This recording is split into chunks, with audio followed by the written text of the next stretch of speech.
जिगाव प्रकल्पात जमीन गेल्याने कोट्यावधी रुपये मिळाल्यानंतर अवघ्या काही लाखांसाठी दोन चुलत भावात वाद निर्माण झाला होता।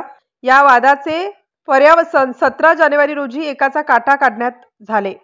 चुलत भावाने 40 वर्षीय चुलत भावाचा माटरगाव येथील भर बाजारात दुपारी 2 वाजेच्या सुमारास कुऱ्हाडीने डोक्यात वार करून खून केला। एवढेच नाही तर मृतकासोबत असलेल्या चुलत वहिनीवरही कुऱ्हाडीने जीवघेणा हल्ला करून त्यांनाही जीवे ठार मारण्याचा प्रयत्न केला।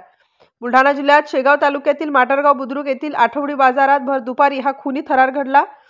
जिगाव प्रकल्पात या दोन चुलत भावांना प्रत्येकी 1 कोटी रुपये मिळाले होते, तर फक्त 13 लाखांवरून या दोघात वाद होता। या वादात एका भावाने दुसरा चुलत भाऊ संपविला आहे। जलंब पोलीस ठाणे अंतर्गत येत असलेल्या माटरगाव येथील आठवडी बाजारामध्ये मूळचे भास्तर येथील रहिवासी व सध्या खामगाव येथे राहणारे शत्रुघ्न मिरगे वय 40 वर्ष यांच्यावर त्यांचा चुलत भाऊ सोपान मिरगे राहणार नाटरगाव याने पैशाच्या वादावरून भर बाजारात मानेवर डोक्यावर कुऱ्हाडीने वार करून भर बाजारात त्यांचा अगदी निर्घृण खून केला आहे। या घटनेची माहिती कळताच जलंबचे ठाणेदार अमोल सांगडे व पोलीस कर्मचारी तातडीने घटनास्थळी पोहोचले। त्यांनी घटनास्थळाचा पंचनामा करून खून झालेल्या इसमाचे प्रेत ताब्यात घेत खामगाव येथील शासकीय रुग्णालयात शवविच्छेदनासाठी पाठविले।